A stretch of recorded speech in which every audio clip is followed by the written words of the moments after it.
hablar, cantar, nadar, trabajar. In San Antonio, it's not very, people speak Spanish, but they're not fluent. Do you dance? Tu bailas. Drop the AR on that AS. And any questions about how we conjugate AR verbs? I tell people I teach Spanish, and they think I'm teaching Spanish to a lot of Anglo kids, when in reality, I'm teaching Spanish to a lot of Mexican American kids who grew up not speaking Spanish.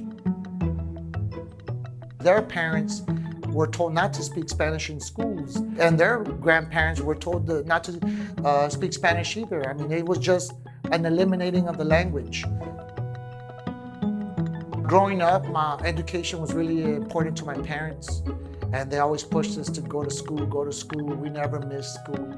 If we were sick, we got a Tylenol, and then we were off to school. And they always pushed it on us, that education was the way out of poverty, and it was an incentive to get out of poverty.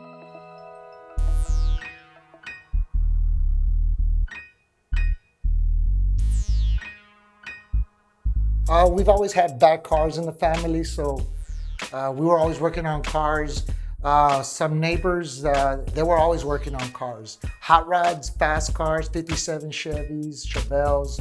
I saw them working on cars and what they can do to cars, and I wanted to do it the same thing, but not about fast. I like more the low and slow.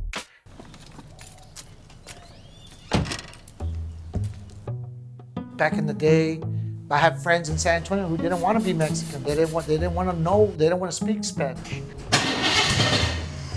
I embraced the language. I embraced the culture, and I was proud of it. And everywhere I went, I shared it with whoever I was with.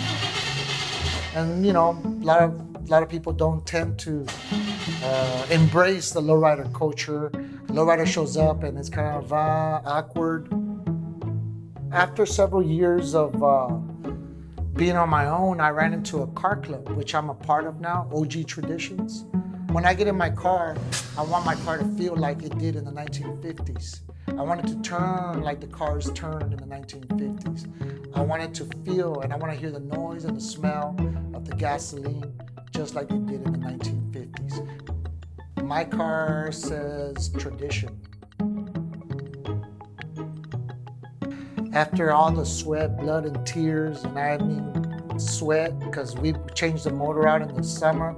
It was about 104 degrees in here. Blood because you get a lot of busted knuckles, it makes it all worth it when you get a thumbs up. From an old timer, gives you a thumbs up. He's saying, good job on what you did. The smile it brings to some people. Some people see my car and say, oh, wow, I used to have one of those back when I was a teenager. And they share their stories. I meet people everywhere I go, and I'm a people person. That's why I became a teacher. And it's great to see them enjoying the car as much as I do. Eventually this car, I'll be too old to drive this car, and I'm hoping my son will be able to drive me around and still go cruising around San Antonio when I'm 80 years old and can't drive anymore because they pull my license. Maybe I'll be able to help some young people get into it and keep the tradition alive. I like to teach, it's in my blood.